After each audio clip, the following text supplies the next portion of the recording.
ጋሊቨር በሽንቱ እሳቱን ለማጥፋት ይወስናል። በሽንቱ ንጉሱን ይረፈርፈዋል። ታቦታ ሲዘው ወደ ጋሊቨር የእሳት መድፎችን ተኮሱበት። እያንዳንዳቸው መድፎች ከጋሊቨር ቦርጭ ጋር ተጋጭተው መልሰው መርከባቸውን እንዳልነበር አደረጉባቸው።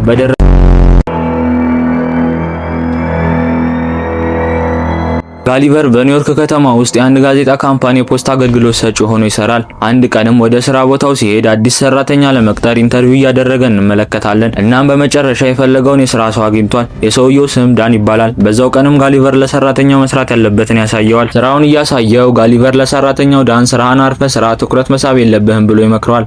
ዳን ግን እንደውም በተቃራኒው ከካምፓኒው ኃላፊ ጋር እንዲሁም ጋሊቨር በድብቅ ከሚያፈቅራት ዳርሲ ጋር በፍጥነት ይግባባል። በዛው ቀንም ዳን በመግባባት ችሎታውና በስራ ልምዱ አማካኝነት ከጋሊቨር በላይ የሥራ ስልጣን ተሰጠው። በሰራተኞቹም ዘንድ እጅግ ታዋቂ ሆነ። ይህን የሰማው ጋሊቨርም ያዝናል። ምክንያቱም እሱ ያ ሁላ ዓመት እዛ ቁጭ ብሎ ያላገኘውን እድገት ዳን በአንድ ቀን በማሳካቱ።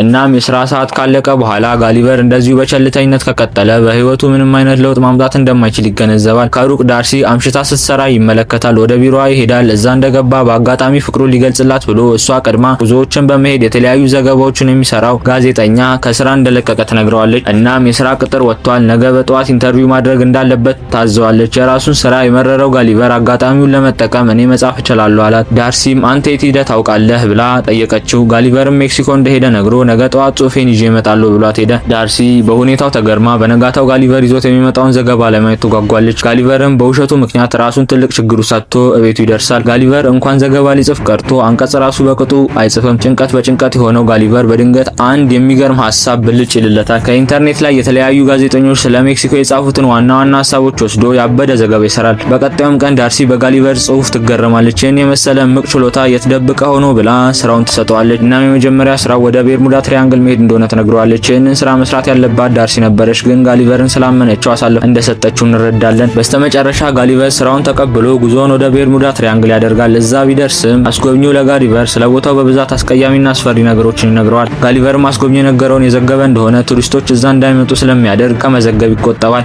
ጽሑፉን ትቶ ጋዜጣውን እያነበበ እንቅልፍ ሸለብ ያደርገዋል። ከቆይታዎቹም በኋላ ጋሊቨር ሲነቃ የነበረው አየር እንዳልነበር ሆኗል። ወጀቡ በከባዱ ተነስቷል። ዝናብ ከመብረቅ ጋር ይፈራረቃል። እናም ጋሊቨር ታንኳን መቆጣጠር ያቅቷል። ስልኩም ኔትወርክ የሚባል ነገር የለውም። ጋሊቨርም ራሱን ለማዳን ለዋና የሚሆኑትን ልብሶች ይለብሳል። ነገር ግን ከከባዱ አውሎ ንፋስ ጋር አብሮ የሚሽከረከረው ውሃ ጋሊቨርና መርከቡን ይዟቸው ይጠፋል። ከዛ ጋሊቨር ከከባዱ አደጋ በኋላ ሲነቃ በትንሽዬ የባህር ዳርቻ ቁንጫ የሚያክሉ ትንንሽ ሰዎች ጋሊቨርን በትንሽ ገመድ አስረውታል። ጋሊቨርም በህልሙ መስሎት ከእንደገና አይኑን ጨፍኖ ገለጠ። እውን ነው፣ ደነገጠ። ነገር ግን ለሱ ትንንሽ ሰዎች ስለሆኑ የታሰረበትን በጣጥሶ ይነሳል። ትንንሽ ሰዎችም ብዙ መንጠቆችና ቀስቶችን ያወረውራሉ። እናም ጋሊቨር በቶሎ ይጥሉታል። ጋሊቨርም ራሱን ስቶ በከተማው መሃል ለመሃል ወታደሮች ለህዝቡ ጀግንነታቸውን እያሳዩ ወደ ንጉሱ ይዘውት ይሄዳሉ። ለንጉስ ቴዎዶር ጋሊቨር ምን እየተከናወነ እንዳለ ግራ ገብቶ ሲጠይቃቸው ወደ እስር ቤት ላኩት። እንዲሁም ልዕልቷን አተኩሮ በማየቱ የታሰረው ሆራይተን የሚባል ሰው ጋር ጓደኛ ይሆናሉ። ጓደኝነታቸውን ብዙ አልቀጠለም፣ ምክንያቱም ጀነራል ኤድዋርድ መጥቶ ጋሊቨርን የጉልበት ስራ ሊያሰራ ወሰደው። እናም ጋሊቨር ላይ ብዙ መቆጣጠሪያ መሳሪያዎችን አድርጎ ቁጭ ባለበት እንደፈለገ ያስፈገዋል። በዛው ሰዓት ቢሺኒ የተባሉ የዛ ከተማ ጠላቶች የጥቃት ዘመቻ ይጀምራሉ። እናም ከተማውን በእሳት ማንደድ ይያያዙታል። ይህ ሁላ የሚያደርጉት ሜሪ የምትባለውን ልዕልት ለመያዝ ነበር። ጀነራል ኤድዋርድ እና ሁለቱ እስረኞች ጠላት እንደመጣ የሚጠቁም የደውል ድምጽ ይሰማሉ። እናም ከተማዋ ትልቅ ችግር ውስጥ እንደገባች ይገባቸዋል። ጀነራሉም ለጋሊቨር የሚሰራውን ትቶ ልዕልቷን እንዲረዳ ነገረው። ጋሊቨርም ትዕዛዙን ተቀብሎ ሄደ። እናም ጋሊቨር ግዙፍ ስለነበረ እጁ ስለማይገባለት ጓደኛው ሆራይተንን ለእርዳታ ሲጠይቀው ጀነራሉ ሆራይተኑን እጁን እንዳያስገባ ያስጠነቅቀዋል። ሆራይተን የጀነራሉን ትዕዛዝ ችላ ብሎ ልዕልቷን አዳኗት። በሌላ በኩል ንጉስ ቴዎዶር ቤተመንግስት ውስጥ በእሳት ተከቦ ለማምለጥ ይሰቃያል። ጋሊቨርም ወደ ቦታው ሄዶ ንጉሱን ሊረዳው ይሞክራል። ምንም ያህል ግዙፍ ቢሆንም እሳቱ አሁንም ይለበልባል። እናም ጋሊቨር በሽንቱ እሳቱን ለማጥፋት ይወስናል። በሽንቱ ንጉሱን ይረፈርፈዋል። ህዝቡ እስረኞቹ ለመንግስቱ ባደረጉት በጎነት ተገረሙ። ነገር ግን ጀነራል ኤድዋርድ ጋሊቨር ንጉሱ ላይ ስለሸናበት ይሄ የመገደያ በቂ ምክንያት ነው ይላል። ውለታውን ያልካደው ንጉስ ቴዎዶር ለጋሊቨር እርዳታ ምስጋና ይቸረዋል። እናም የባለጸጎች ድግስ ላይ ጋብዘዋል። ጋሊቨርም ግብዣውን የምቀበለው ጓደኛዬ ሆራይተን እዛ የሚገባ ከሆነ ነው ይላል። ንጉሱም ቢያንገራግርም ለሁለቱም ይፈቅድላቸዋል። ምሽት ላይም ሁለቱም ግብዣው ላይ ይገኛሉ። ከመኳንንትና መሳፍንቱ ጋር እየተመገቡ ጋሊቨር ከየት እንደመጣ ይጠይቁታል። ግዙፉ ጋሊቨርም ያልነበረውን ታሪክ ፈጥሮ ክሽን ቀመም አድርጎ አፋቸውን እስኪከፍቱ ያወጋቸዋል። የነበረበት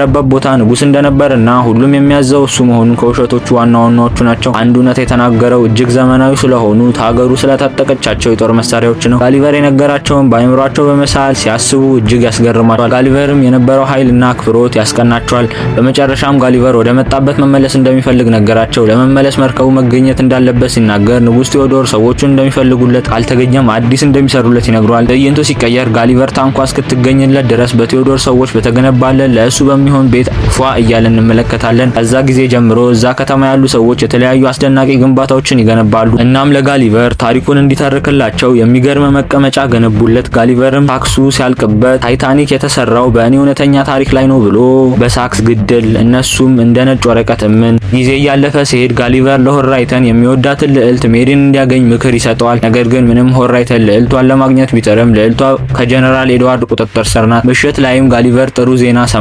ታንኳ ተገኝታለች። ወደ ቦታው ሲሄድም ታንኳ ምስቅልቅል ብላለች። በዛ ቦታም ስልኩን ያገኘዋል። ስልኩ ቻርጅ አልቆ ሊዘጋ ትንሽ ነበር የቀረው። እናም የድምጽ መልእክት ተቀምጦለታል። ድምጹንም ሲሰማ ዳርሲ የጻፍከው ጽሑፍ ከኢንተርኔት ላይ እንደተወሰደ ደርሰንበታል። እናም ስራውን ካሁን በኋላ ራሷ እንደምትሰራውና እሱ እንደማያስፈልግ ትነግረዋለች። ዳግመኛ እንዳትመለስ ብላው መልእክቷ ያበቃል። ወደዛ ሊሄድ ያሰበው ጋሊቨር ተስፋውን ታስቆርጠዋለች።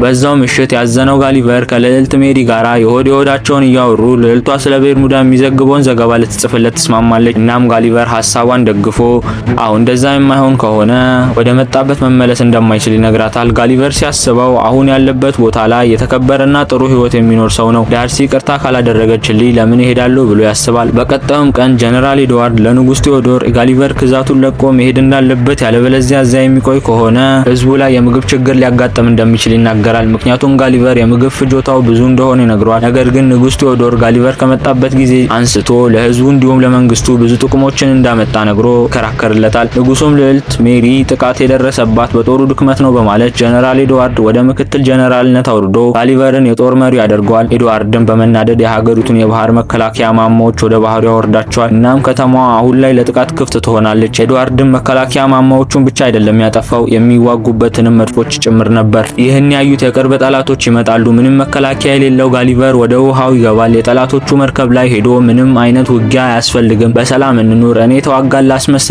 ወደ መጣችሁበት ተመለሱ አላቸው። እናም ጋሊቨር ንጉስ ቴዎዶር እየተዋጋ እንዲመስለው ውሃውን ዝም ብሎ ማንቸፋቸፍ ጀመረ። ነገር ግን ጠላቶቹ መርከቦቻቸውን ቦታ ቦታ ሲይዘው ወደ ጋሊቨር የእሳት መድፎችን ተኮሱበት። እያንዳንዳቸው መድፎች ከጋሊቨር ቦርጭ ጋር ተጋጭተው መልሰው መርከባቸውን እንዳልነበር አደረጉባቸው። በደረሰው የመልሶ ማጥቃት ንጉሱ ከህዝቡ ጋር ይደሰታል። ግማሾቹ ሞቱ፣ ግማሾቹ ወደ መጡበት ተመለሱ። ጋሊቨርም የዛ ቦታ ታላቅ እንደሆነ ይሰማዋል። ቀናትም እያለፉ ሲሄዱ ሀገሪቷ የሰላም ሀገር ትሆናለች። ህዝቡና መንግስት ለሰላም መጨነቅ ያቆማሉ። ጋሊቨር ለሆራይተን ሄዶ ልዕልቷን ማናገር እንዳለበት ይነግሯል። እናም ተገዳ ለኤድዋርድ ከመዳራው በፊት መፍታን እንዳለበት ትጨምርለታል።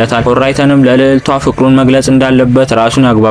በዛው ሰዓትም ጀነራል የነበረ ኤድዋርድ በንጉሱ ውሳኔ ስለተናደደ ለመበቀል ያስባል። እናም የቴዎዶር ጠላት የሆኑ ብሊፊሸንት የሚባሉትን ለማናገር ወደ ቤተ መንግስታቸው ይሄዳል። እናም ተባብረው ጋሊቨርን መግደር እንደሚችሉ ይነግራቸዋል። የብሊፊሸንቶቹም ንጉስ ኤድዋርድን እንዴት እንደሚተባበሩ ሲጠይቀው ኤድዋርድ ጋሊቨርን የማይችለውን በጥንካሬ ሆነ በፍጥነት ምርጥ የሆነ ሮቦት መስራት እንደሚችል ያስረዳዋል። በእነ ጋሊቨር ከተማ ትልቅ ክብረ በዓል በከተማ እየተከበረ ሳለ ጋሊቨርና ህዝቡ ጠላት እንደመጣ የሚያሳውቅ ደውል ይሰማሉ። እናም ጋሊቨር እንደ ቀድሞ ቀላል መስሎት ህዝቡ እንዲረጋጋና በቀላሉ ችግሩን እንደሚፈታው ተስፋ ይሰጣቸዋል። በዛው ትዕይንት የቀድሞ ጀነራል ኤድዋርድ በትንሽዬ ብረት ለበስ ባልዲ መሰል ዕቃ ይመጣል። ጋሊቨርንም ትፋለመኛለህ ወይ ብሎ ይጠይቀዋል። ጋሊቨርም ምንም ሳያንገራግር ፍርሚያውን ይቀበላል። ትንሽ ባልዲ መስል የነበረው የኤድዋርድ የነበረበት ዕቃ እጅ እግር አውጥቶ ከጋሊቨር በላይ ትልቅ ሆኖ ጋሊቨርም ሮቦቱን ለመግፋት ሞከረ፣ ግን አልቻለውም። እንደውም ኤድዋርድ ሮቦቱን በቀላሉ በመዘወር ጋሊቨርን ሱሪውን ይዞ ያንጠለጥለዋል። ጋሊቨርም እንደተንጠለጠለ ለንጉሱ ባለፈው ድግሱ ላይ የዘባረቀው ሁሉ ውሸት እንደሆነ ይነግረዋል። ንጉስ ቴዎዶርና ህዝቡ በኤድዋርድ ይማረካሉ። ጋሊቨርም በጸባይ እጁን ይሰጣል። እናም የቴዎዶር ሀገር በብሊፊሸንቶች መመራት ይጀምራል። ጋሊቨርን እንደ መንሳፈፊያ የሚሆን ጣውላ ላይ አጣብቀው አስረውት ማንም እዛ ለመሄድ ወደማይደፍረው ደሴት ይልኩታል። የላኩት ወታደሮች ራሱ እዛ ምን እንዳለ አያውቁም። ጋሊቨርም እዛ ደርሶ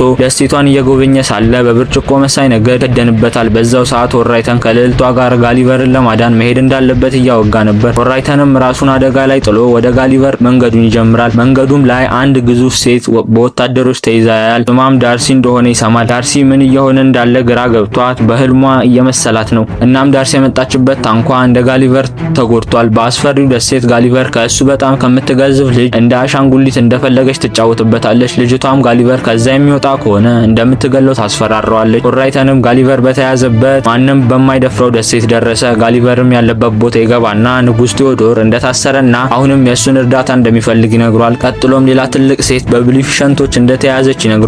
ስሟም ዳርሲ ነው ይለዋል። ይህንን ሲሰማ ጋሊቨር የሚያፈቅራት ዳርሲ በመምጣቷ ይደሰታል። እናም ንጉስ ቴዎዶርን ለመርዳት ይወስናል። ነገር ግን ለማምለጥ ከባድ እንደሆነ ይገባዋል። አንድ ፓይለት እዛ ሞቶ አጥንቱ ብቻ እንደቀረ ያያል። እናም ከፓይለቱ ጀርባ መንሳፈፊያ ፓራሹት ያገኘው ጋሊቨር በፓራሹቱ ከኦራይተን ጋር ያመልጣል። በብሊፊሸንቶች እስር ቤት ጋሊቨር ዳርሲ ያገኛታል። እናም ሁሉንም አብራርቶ ይነግራታል። ላጠፋው ይቅርታ ይጠይቃል። በመጨረሻም እንደ ወንድ ደፈር ብሎ በፍቅሯ እየተሰቃየ እንደነበር ይነግራታል። ንጉስ ቴዎዶርም ከታሰረበት ይፈታዋል። ቴዎዶርም ጋሊቨርን ለፍልሚያው ያበረታተዋል። በቀጣዩም ቀን ጋሊቨር እና የኤድዋርድ ሮቦት ለፍልሚያው ይገናኛሉ። ጋሊቨርም ፍልሚያውን ካሸነፈ ከአሁን በኋላ ጦርነት እንደሚያበቃ ይናገራል። ኤድዋርድ ደግሞ እኔ ካሸነፍኩኝ የሀገሩ ንጉስ ሆናለሁ ይላል። ፍልሚያቸውንም ይጀምራሉ። ብልሁ ኤድዋርድ ሮቦቱ ላይ የኤሌክትሪክ ኃይል አድርጎበት ስለነበር ጋሊቨርም በኤሌክትሪክ ኃይል እንደፈለገ ያንገላተዋል። በጥቃቱ የተንገላታው ጋሊቨር መሬት ላይ ይዘረራል። ይህን እያየ የነበረው ጓደኛው ሆራይተን ጋሊቨርን ለመርዳት በፈረስ ወደ ኤድዋርድ ሮቦት ውስጥ በመግባት ከኤድዋርድ ጋር ተፋልሞ የኤሌክትሪክ ኃይሉን ያበላሸዋል። እናም ተመልሶ በመውጣት ለጋሊቨር የደረሰውን ነግሮት እንዲነሳ ያነቃቋል። ጋሊቨር ምንም የሚያጠፋው ሰዓት እንደሌለው ተረድቶ ተነስቶ በመስፈንጠር የሮቦቱን ጭንቅላት ላይ ከበስተጀርባ መውጣት በብረት በመቀጥቀጥና እላዩ ላይ በመዝለል ይገነጣጥለዋል። ሁሉም እዛ የነበረው የንጉስ ቴዎዶር ህዝብ በትግል የመጣውን የሰላም ደስታ በደስታ ሆኖ ያጣጥመዋል። ኦራይተንም የንጉስ ቴዎዶር ፍቃድ አግኝቶ ልዕልቷን ይወስዳት እና አሁን ላይ ሁለቱም ይደሰታሉ። ነገር ግን ያ ሁላ ነገር ድጋሚ በኤድዋርድ ይሰናከላል። ልዕልቷን ይዞ ያስፈራራቸዋል። በዚህ ሰዓት ሁሉም በተደናገጡበት ልዕልቷ ኤድዋርድን ባልተጠበቀ ቦክስ ትነርተዋለች። እቅዱ በቀላሉ የከሸፈበት ኤድዋርድ ከንቱ ሆኖ ይቀራል። ጋሊቨርም ከዳርሲ ጋር ደስታውን ያጣጥማል። እናም ብሊፊሸንቶቹ ከቴዎዶር ህዝብ ጋር ይስማማሉ። በሰላም እዛ ለመኖር ይወስናሉ። አሁን ላይ አንድ ታላቅ ግዛት ይፈጠራል። ጋሊቨርም አጋጣሚውን በመጠቀም የሚወዳትን ዳርሲ ግጥም አድርጎ በመጨረሻም ታሪካችን ሁለቱም ወደ መጡበት ሲመለሱ ይቋጫል። ሰብስክራይብ አድርጎ በደንብ ለተዝናና ኪሱ ውስጥ ባይገባ ይገባል ምስጋና። ታንኪ